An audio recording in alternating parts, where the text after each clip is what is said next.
Welcome to the Inspire Weight Loss Davie podcast. Drug-free, sustainable, life-changing weight loss. Here's your host, Martha Savloff. Hello, and welcome everyone to episode number 2 of the Inspire Weight Loss Davie podcast. I'm your co-host and producer of the show, Jeremy Wolf, and I'm joined with your host, Martha Savloff. Martha, how are you doing today? I am excited to be here again. How are you, Jeremy? I am doing really well. It is Thursday. We are rapidly approaching the weekend, so I'm excited about that as per the usual arrangement. But I am interested to pick your brain today a little bit because, I say this all the time when I speak with people. I'm 43 years old and I'm kind of set in my ways to some degree. And when it comes to creating daily habits for success, that can often be a tricky topic, especially when it comes to weight loss and exercise and things around your health. So I was hoping that you could maybe share a little insights, a little tips about how to effectively go about and structuring, effective habit change and things like that pertaining to what you do. Yeah, sure. So this is a topic that's dear to my heart because I had to go through it, Jeremy. I know I've shared this too, a 48-year-old Cuban, and I was raised I call it the Cuban bubble, where I was, it's all about carbs and fat and no portion control whatsoever. So in order for me to sustain my weight loss, I had to change my habits. And a lot of the habits come from our upbringing, culture, things that we pick up along the way, right? And it's so important to focus ourselves to changing habits. And, in changing habits, it's not just about weight loss. It's really about after the weight loss. Yeah. You know what I'm saying? There's weight loss, and then there's maintaining the weight loss. Right. So many people get the bug and they start exercising. I mean, I'm guilty of this too. And I'll go for a month, 2 months, 3 months, 6 months even. And then I just can't sustain it. And you just go back to your old ways. So yeah, sustaining is right. Really the key once you get started. Sustaining is the key for sure. And I want to really bring that home today because, everything is usually rolled together. And there's a reason why we call it a journey, because there's different stages, phases to the journey, right? And you have the pre-contemplation stage, and then the contemplation, and then the actual active stage. You are ready to take action, you're losing weight. And now after that stage comes the work, really, which is nobody wants to yo-yo diet. And nobody wants their weight to come up and down and then have to hit that reset button again and do all these things all over again. But that's what most people do. And that's because there's so much focus on the weight loss component, which is obviously needed. But what about the sustainable part, the maintenance part? And so that's where the habit change comes in. Jeremy, especially in this day and age where there's so many different options out there that are quick options, right? Quick fixes. So, right now, what's the most popular thing right now is the diabetic drugs that they're being used for weight loss. Oof. And you can't be on that forever, right? And you mean like speed type drug, there's different diabetic drugs that are being used right now to lose weight. So, for example, Ozempic and Rybelsus, and it's called semaglutide. So what happens with that is that just suppresses your appetite. So people are eating less. Are those amphetamine derivatives? Because I remember I saw a diet doctor many, many years ago, and he gave me a pill. I forgot what it was called, but it was something that it made you all speed it out. And phentermine. What was That's phentermine. It was probably exactly that was what it was, and it was really, really ugly. And I mean, it worked. It got you to not eat, but it made you feel horrible. Right. So these drugs, what they do is they slow down the process of emptying your stomach, and as a result you're suppressing your appetite, right? So then people are not eating or not eating enough, and they're not really changing what they eat. Some people maybe not, but they're still eating the same, so they're not changing their habits. They're Yeah. just not eating. So they're losing muscle mass, and that's very dangerous. Now, today's topic is about changing habits. And the reason why I bring that up is that with a program like that, it's the emphasis is not to change habits. It's just to make you stop eating so that you can lose weight. So then you may lose weight, but then the next stage, which is the sustainable part, like the maintenance part, once that drug goes away, your appetite comes back, and sometimes with a vengeance, right? And if you haven't changed your habits and you go back to eating the portions that you were used to eating and the quality of foods that you used to eating before that, you'll balloon up real quick. All back multiplied. Yeah. Multiplied. Same thing with surgery. I'm not against surgery. I think that there's people that need surgery. Even here at Inspire, when I've had clients that, they're 400, 500, 600 pounds, and I'll send them to a bariatric surgeon, right? Okay. But even with surgery, same thing. We see clients here all day, every day, where they get tummy tucks and liposuction. Again, I'm not against those, but you have to do the pre-work. And the pre-work is you have to change your habits, and you have to adopt a new relationship with food that is a healthy one, because once you're done with the surgery and the whole novelty of like, now my belly is flat because I got a tummy tuck, I'm like super excited. Once like honeymoon stage is over and you continue eating the way that you were eating that got you to the surgery in the first place, guess what happens? The doctor has removed adipose tissue. And if you're continuing to eat that way, your body's going to store fat no matter what, and it's going to find where to store it. So then now you're back to square one, and you might store fat in different areas of your body that actually distorts your body. That's another example of why habit change is super important. I mean, I can go down the line. It's with everything, maintenance is the key. You go wash your car. You don't just wash your car one time in your life and it's always going to be clean, right? You don't go get an oil change once and your oil is going to be perfect for the rest of the life of the car. Yeah, frequency, consistency, regularity. Right. It's all about.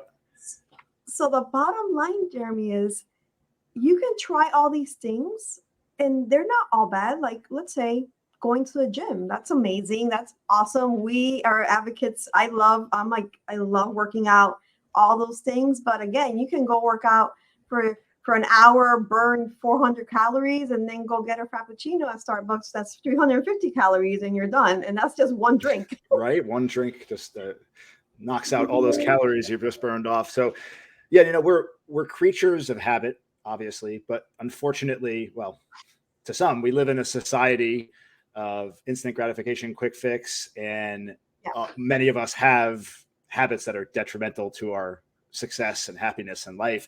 What tips would you give to somebody that's out there listening that maybe is having a hard time, that has all the wrong habits in place and wants to get better, but looking at their current situation where they want to be, it's overwhelming because it seems like you need to change everything all at once, but that's not the case, right? You got to take it step by step. Offer some insight or some advice to anybody out there. Yeah, of course. And that's what we do at Inspired. So it's like the saying, go slow to go fast, right? So start slowly, start incorporating alternatives. So I'll go back to my roots, Cuban. My mom used to order pizza and cook rice at the same time for no reason whatsoever. Double whammy. God forbid there was no cooked rice in the house at any given point, right? So the first thing that I had to do, because we all have like that thing, right? We try to identify the person as a sweet person or a salty, crunchy person, right? So I'm a salty, crunchy person.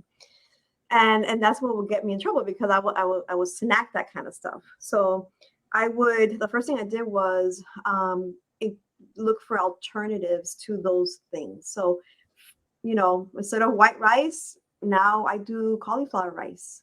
Something super simple that way, right? Thing is that most people need help with that.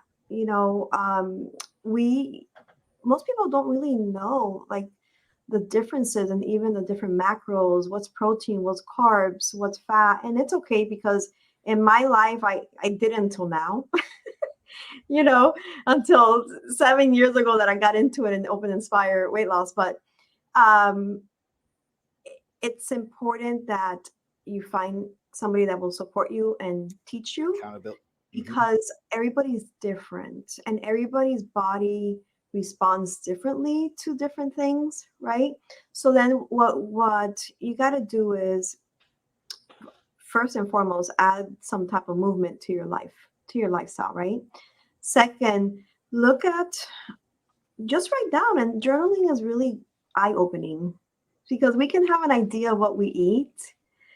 But then when we actually write it down, we're like, wow, I didn't know I drank that much Coke, or ate that much, whatever. So top three things that it's like, that this is something that you have to stop drinking or eating, and then find a healthy alternative to that. That's what I recommend. And little by little start changing those habits. Like, what are those habits? It doesn't always have to be, food related, right? It's usually a combination. Like, are you sitting around 2 or 3 hours a day on social media? That kind of lifestyle causes weight gain. You're not burning calories. You're not active. We need to be active, especially as we get older, right? Yeah. So like, wow, I didn't realize that I watch Netflix for 3 hours a night. So let's bring it down to 2, and let's just grab an hour and go for a walk. I'm not even asking you to go full blown, CrossFit. Go for a walk and slowly adjust. I'll tell you a little story about myself. I am not a morning person, never been in my whole entire life. Guilty. Yeah. Listen, we're all human too. We struggle with stuff. And my New Year's resolution this year was that I wanted to wake up earlier. That was so naturally, if I don't have an alarm on, I will wake up 8:30, 9 o'clock in the morning, which is actually very early compared to like in my 20s and my 30s. I can sleep till like really late. And I'm like, I really want to get a lot more done in my day. So my goal was to wake up earlier. Now I didn't do what some of my colleagues do, that they wake up at 3 and 4 o'clock in the morning, because I know that I will not be successful at that. It's just the truth. I have to work my way to that. Right. Yeah. We have to be honest with ourselves, right, Jeremy? We have to be honest with ourselves. So I'm like, yeah, I'm not doing that yet.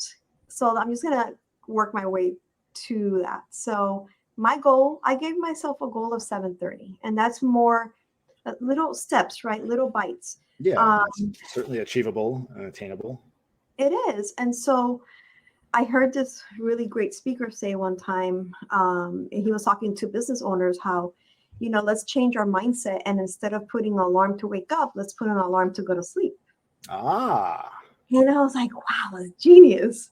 And so that's what I did in January. I put an alarm on my phone that reminds me okay, it's time to wrap it up.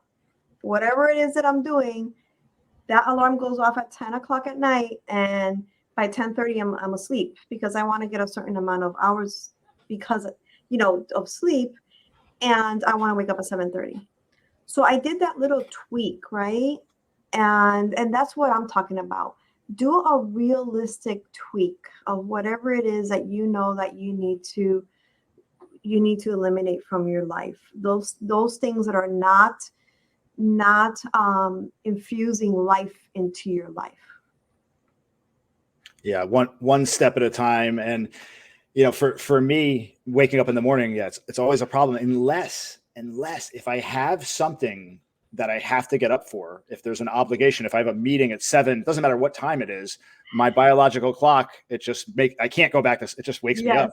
But if I have nothing going on in the morning, that's where the problem lies, because it feels in the moment nearly impossible to get up. But I love the idea of setting an alarm at night to remind you, because you can get lost, like you said, sitting in bed at night, looking at your phone, you can get lost down that rabbit hole for hours upon end. And then before you know it, it's 1 a.m. and you got to wake up early, and that throws you off. So yeah. And then you have that blue light, right in your face that actually causes stimulation of your brain, and then you can't go to sleep. And you can't go to sleep. Yeah.